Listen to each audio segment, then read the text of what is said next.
others will keep up forever as from today. Their lives will be changing forever. They will never be the same again in the name of Jesus. They will never be the same again. Devil is alive. Devil is alive. Devil is alive. Hallelujah. Angena institution of marriage. Oh, Jesus.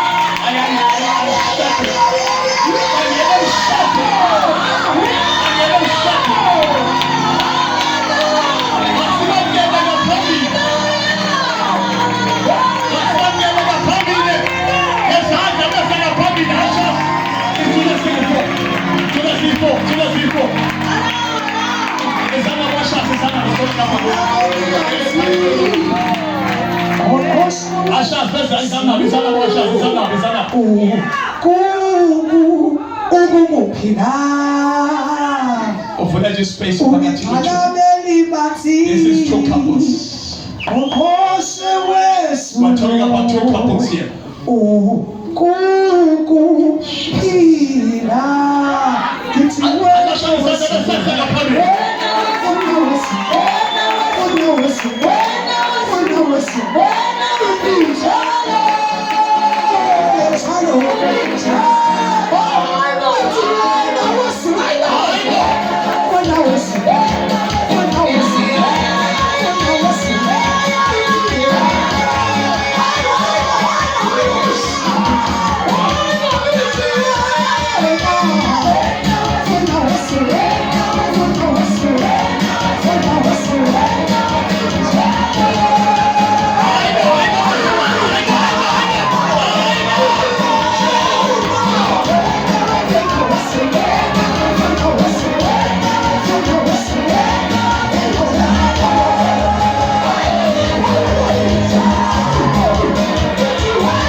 khawuleza ke bese si acknowledge the first lady, the queen of the house. Obama wethu. The senior pastors, all the pastors in the name of Jesus. All the elders of the church, abotata, abomama, abadabasha, ushers, praise and worshipers, keep on playing, Sunday school, and the juniors in the name of Jesus.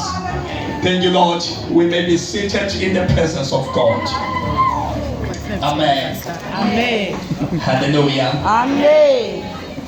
Ngokhethekileyo ngicela ubulisa abantu abaqalayo ukuza babakhona nje aphakamsejisana lokuqalayo nje ukuza apha enkonzweni. Thank you, Holy Spirit. Oh, Jesus. Can I spend this down to my son? Especially something I go they are welcome from the lady delegation. We are welcome in the name of Jesus. Thank you, Lord. Thank you, Lord. Thank you, Jesus. Sabakata kakhulu ke lezo. Ngokhethekile ke ndifuna uzithathe ithuba ndibulise I'm sorry, i-families zezicouples zabo phambi kwethu, i-families zabo ezikhona apha kule ndawo namhlanje. Siyazibulisa, siyazamkela, futhi siyazithanda kakhulu. Thank you, Lord. Ndibe ne-privilege ke yokumbona umama womnye wabazalwane balapha phambili, so ndiyabona ukhona naye. Amen. Ngegama likaYesu, mama, you're welcome now in the name of Jesus.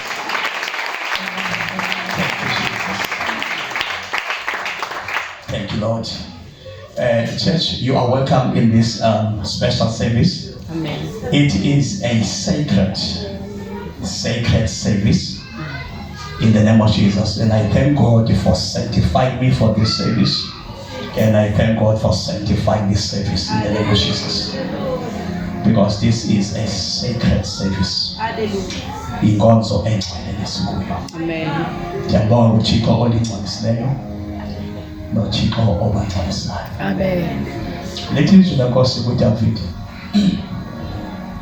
Uba uYehova akayakhi indlu, abo bayakhayo bazabulaleka.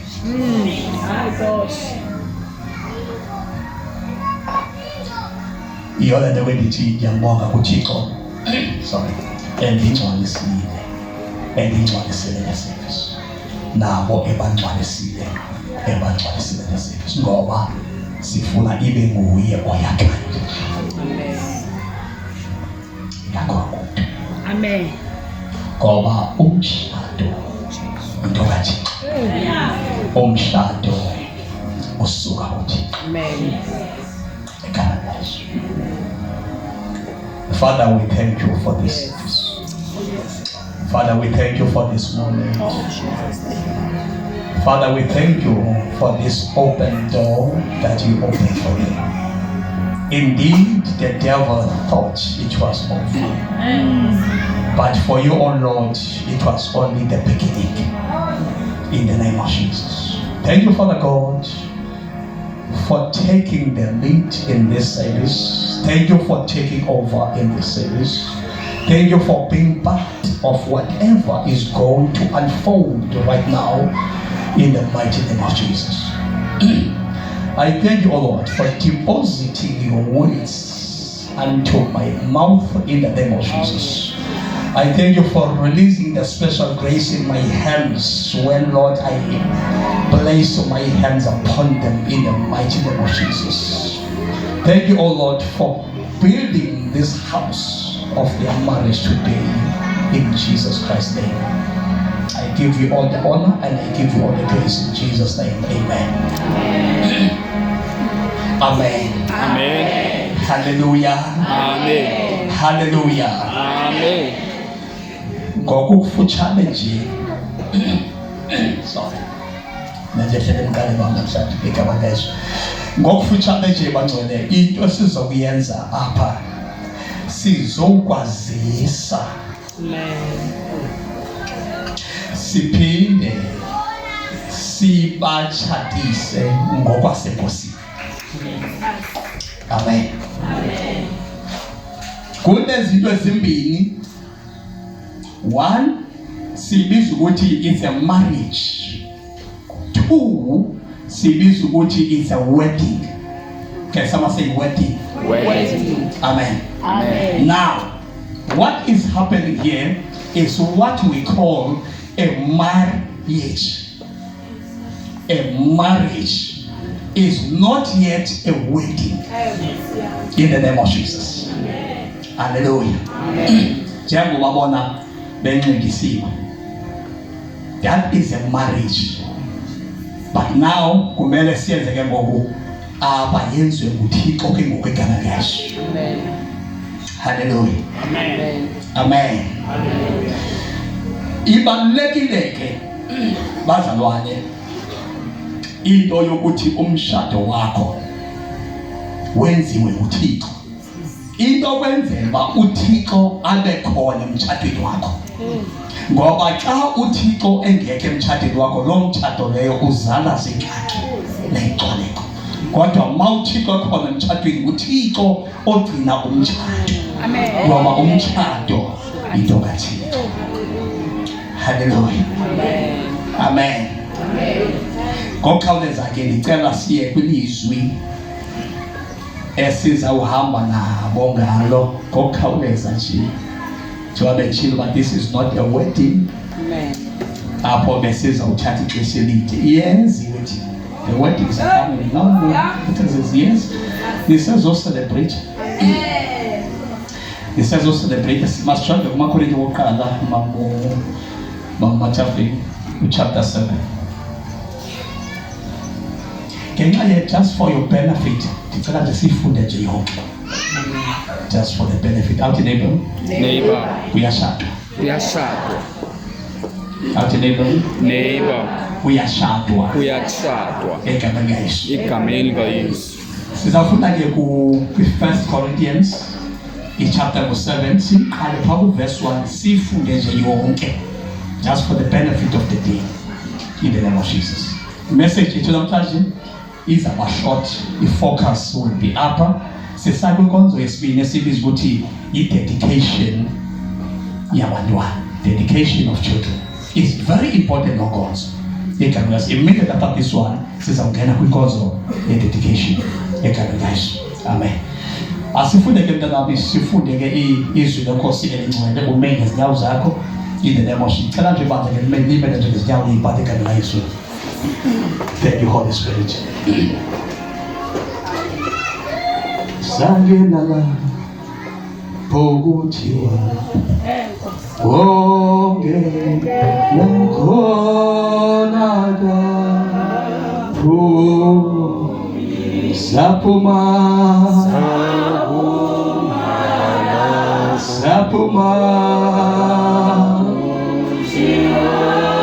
hagupunywa kona boswake sako Corinthians chapter 7 from verse 1. Ingxaki zomtshado Izawuthisha kwendaba kwesingesi instruction on marriage. Instruction on marriage. Verse 1. verse 1 ke kaloku ngokubhekisele kwindawo enandibhalela ngazo ndithi kumlungele umntu ukuba angamchukumisi umntu oyinkazana. Verse 2 kodwa ke ngenxa yomibulo elowo makabe nowakhe umfazi athi elowo abe neyakhe indoda mayimenzele okufanelekileyo umfazi wayo enjenjalo ke nomfazi endodeni yakhe. Verse 4 umfazi akanagunya kowakhe umzimba yindoda enalo kwangokunjalo ke nendoda ayinagunya kowayo umzimba ngumfazi onalo. Verse 5 musani ukwala ukuhlangana ningathanga nibe nivumelene nivumelene okomzuzwana ukuze ke nibe nethuba lokuzila ukudla nelokuthandaza nibe nihlangene ndawonye ukuze anganiyenzi uSathana ngenxa yentswela kuzeyisa kwenu. Verse 6 ndisitsho nje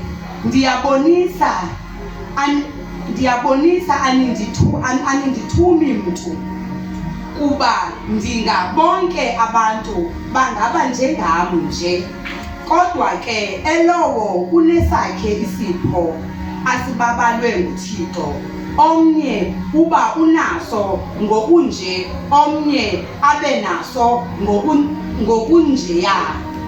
Verse 8 ndithi ke kwabangazekanga nabangendanga nakubahlolokazi nabalungele ukuba bathe bahlale njengam nje. Verse 9 kodwa ke ukuba abanakuyezeyisa abanakuzeyisa mabazeke mabende kuba kukhona kulungileyo ukuba kuzekwe kwendiwe kunokutshiseka. Verse 10 It's better to marry than to burn with lust. Verse 10 Verse 10 ke kaloku abazekileyo nabendileyo ndiyabathethela phofu ingendim iyinkosi ndithi umfazi makangahlukani nendoda. A wife must not leave her husband. Verse 11 ke ukuba uthe wahlukana nayo makahlale angendi okanye makaxolelaniswe nendoda yakhe, indoda mayingamali umfazi wayo. And the man and the husband must not leave his wife. Yes. Verse 12. Verse 12 ke kaloku kwabanye ndithi mna akutsho inkosi ukuba kukho mzalwane uthile unomfazi ongakholiweyo aze umfazi lowo athande ukuhlala naye makangamali, nomfazi onendoda engakholiweyo ize yona ithande ukuhlala naye makangamali. Verse 14 kuba indoda leyo ingakholiweyo ingcwalisiwe nguye umfazi, nomfazi lowo ungakholiweyo ungcwalisiwe yiyo indoda. Okanye abantwana benu ngebeba bazingqambi kungoku ke bangcwele. Verse 15 kodwa ke ukuba lowo ungakholiweyo uyahluka makahluke umzalwane nokuba ngudade akabotshelelwa. Xa kunjalo ke uThixo usibizele eluxolweni. Verse 16 ukuba wazi ngani na mfazi ukuba woyisindisa indoda yakho, wazi ngani na ndoda ukuba womsindisa umfazi wakho. Ke njengoko uThixo wamabelayo ulowo, njengoko inkosi imbizileyo lowo makahambe ngokunjalo, ndimisa ngokunjalo ke lowo onke amandla. Verse 18 kukho mntu wabizwa engowalukileyo na makangazenzi ongalukileyo. Kukho mntu wabizwa engalukanga na. Verse 19 makangaluki. Ukwaluka oku akunto nokungaluki oku, akukho okoyinto ukubamba imithetho kaThixo. Verse 20 elowo makahlale elubizweni abizwe ekulo, wabizwa ulikhoboka na ukungakhathali koko nokuba ke unokukhululeka nyula kanye oko. Verse 22. Ukuba lowo wabizwayo waba senkosini elikhoboka ungumkhululwa wenkosi, ngokunjalo nalowo wabizwayo engokhululekileyo ulikhoboka likaKristu. Verse 23. Nathengwa ngexabiso, musani ukuba ngamakhoboka abantu. Bazalwana, elowo ekubizweni wabizwa ekuko makahlale kuko ekuThixo. Verse 25. Ke kaloku ngazo iintombi andinamiselo wenkosi, ndibona oku mna njengowenzelwe inceba yinkosi ukuba athembeke. Verse 26. Now regarding your question about the young women who are not yet married, I do not have a command from the Lord for them, but the Lord in His mercy has given me wisdom that they can be trusted, and I will share it with you. So into ukuthi mazizigcine. Verse 26. Verse 26. Ndibangoko kulungile oku ngenxa yenxakeko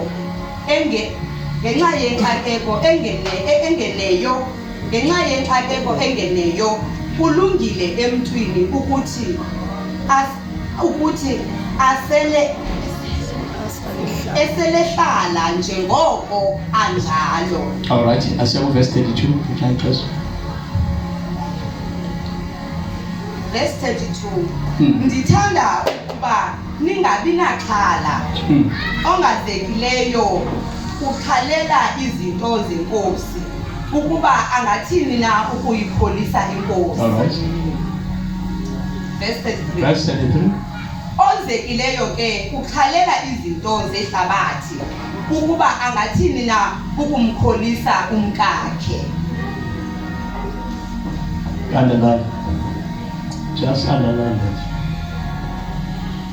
But a married man has to think about his earthly responsibilities and how to please his wife. That's the responsibility of a is to think how to please your wife. For the wife is to think how to please the husband. Verse 33, verse 34. Umfazi nentombi akufani. Umfazi nentombi akufani. That means namhlanje nizokwenziwa abafazi anizizo intombi. And please, sanuyingcolisa i-institution ye-marriage kaThixo. Please. Ngoba now anizizo intombi, but now nizokwenziwa abafazi. Intombi nomfazi akufani. Paul ukhala nge-present crisis. There was a crisis at that time whereby kunzima ukuhlula between umfazi nendoda. I mean umfazi nentombi. Uzothi uma sekunje ngcono ningashadi. But again he encourages them. Because umshado ngokaThixo, tshadani bazalwane. Kodwa you need to understand ukuthi umshado ngokaThixo. Intombi ayifani nomfazi. Kodwa Verse 34. yes. Umfazi nentombi akufani, ongenzileyo ukhalela izinto zenkosi ukuze abe ngcwele ngomzimba nangomoya. Yes. Owenzileyo ke ukhalela izinto zehlabathi ukuba angathini na ukuyikholisa indoda yakhe. Exactly what is going to happen, Bakhosikazi. Mina ngokunizokhala as much as ngikhalela inkosi, but kumele ngikhalela abayeni bami ukuthi how to please my husband. Same applies the husband is how to please my wife. Yes. Verse 35. Yes. Oku ke ndikuthetha ndisingisele kokunilungeleyo ndingenzeli kunirhenyela ndikuthetha ukuba nizibeke nihlale nihleli kakuhle enkosini ningakrutheki. Yes. Amen. Verse 36. Yes. Kodwa ke ukuba umntu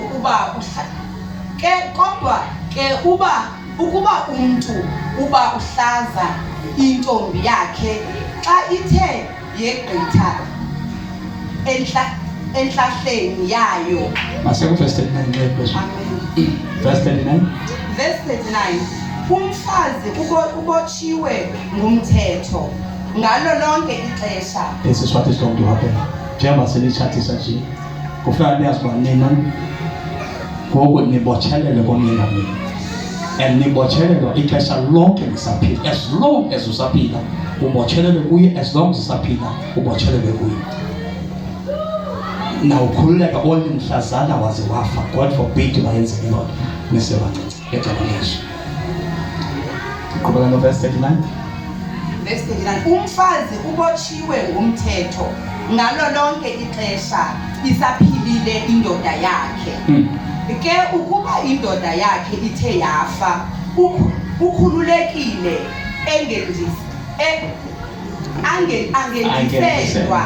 angendiselwa kwayithandayo kodwa ke ngokwasenkosini. Kayiphinde la ndawo kodwa ke kaphinde la ndawo ke ukuba indoda yakhe kodwa ke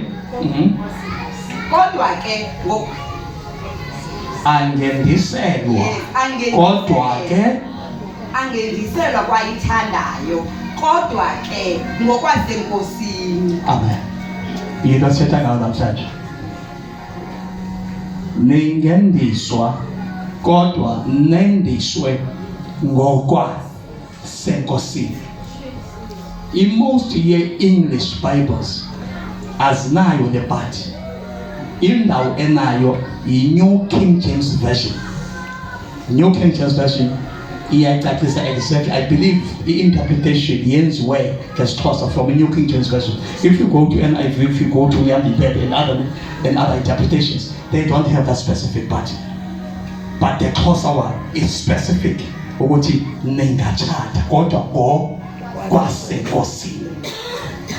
Ningashada ngokwasenkosini. Cela ke nihlale phansi nebandla lihlale phansi in the name of Jesus. Ngegama likaYesu. Amen. So unobangela sibe lapha silapha ngoba uthi uThixo bangatshatiswa okanye bangendiswa kodwa bendiswe ngokwasenkosini in the name of Jesus.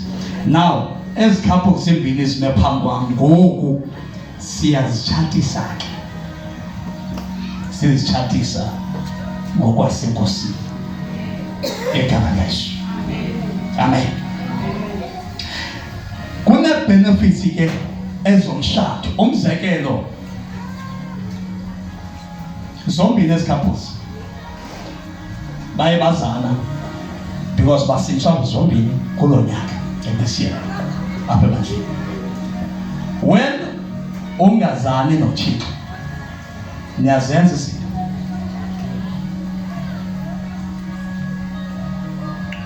But once wazana noThixo kumele utshintshe ke ngoku wenze ngokomthetho kaThixo. Awuthi neighbor masosazana noThixo kumele ke ngokuba wenze izinto ngokomthetho kaThixo. Amen. Ngoba xa ukuThixo uqhubeke usenza ngokwehlabathi awenzi kakuhle kuThixo. Amen. Ifana ubangaba ube ngudriver oqhuba imoto ungenayo license. Anytime you can be arrested because you are driving a car without a driver's license. Today they are gonna be issued their driver's license in the name of Jesus. And le nto bebecinga ukuthi bayayazi bebeyenza whatever ibingekho, they will say it from today ukuthi there was nothing that was yet. But the right thing now is what we're going to do as from now going forward in the name of Jesus. Amen. Umshado ke bese njalo mangala ndathi uyinto kaThixo. Umshado into kaThixo. Umshado asiyonto bona ebacinga bathi iqala ngabo, ayiqali ngabo. Umshado ubekho andikabikho awukabikho wena. Umshado wabukhona uphaya ufuna isizwe kahle lento. It's like uthenge indlu ye-bond that is totally finished. Land ibrekiwe and land is fully furnished. What you do, you just enter the house with your own clothes. Ungena endlini egqitywe neempahla zakho. Umtshato kaThixo ucomplete ugqityiwe. Unobangela imitshato ibe ngathi ayikho mihle kungoba abazalwane more than babangene kumtshato kaThixo ogqityiweyo bafike bona bazenzela eyabo imitshato. Ubu amen ukhona ngathi amen. Amen. Umtshato kaThixo is complete, is holy, is perfect. Are you perfect? Perfect. Ayonyana lokuthiwa akho umtshato perfect. Umtshato kaThixo is perfect. The mistake esiyenzayo is like ndithenge this keyboard. I don't know this keyboard. The keyboard ma uyithenga iside box iphuma nephetsha kunephetsha napha elithi follow the instruction. Aduma. Follow the what? The instruction. But what we do because sazi kakhulu. And that is the downfall of mankind. It downfall yomuntu yobona ngaba umuntu ucinga uyazi. Nabo nje kuhlela so uyazi babe kumele kuthiwa but some guys ngaphambi kwento. And we never train for that. But we never opinion about ngaba bekumele kuthi ukwe wachatha nini wena. Ubike wachathisa nini wena. Ubike wa train waphi wena. But uyayazi bakumele kuthi. That is the downfall yomuntu. Yilalo ubona umuntu in most cases umuntu uyafela because ucinga bana ngabuyazi. You don't give a chance to stand and wait and ask, what can I do? What must I do? You don't ask that question. You just do because you know. The reason yemitshato bayifinisha hlabathini ifiniswa with that simple reason yokuthi asibuzi uba Nkosi kulo mtshato wakho. Ngexesha uThixo enza umtshato kungekho bendingekho. Thixo wenza umtshato yedwa. And wawenza umtshato. Yonke uThixo uyayidalile uthe wayibona bayinjani? It is perfect. Wadala uhlazo ubaba umzali bani perfect. Wadala amaloha umthazane. Everything is perfect. Umtshato in God is perfect. But why is not perfect? Kungoba umuntu failed to listen and ask God. Failed to follow the instruction. That small booklet in that box, small booklet about how to operate that door.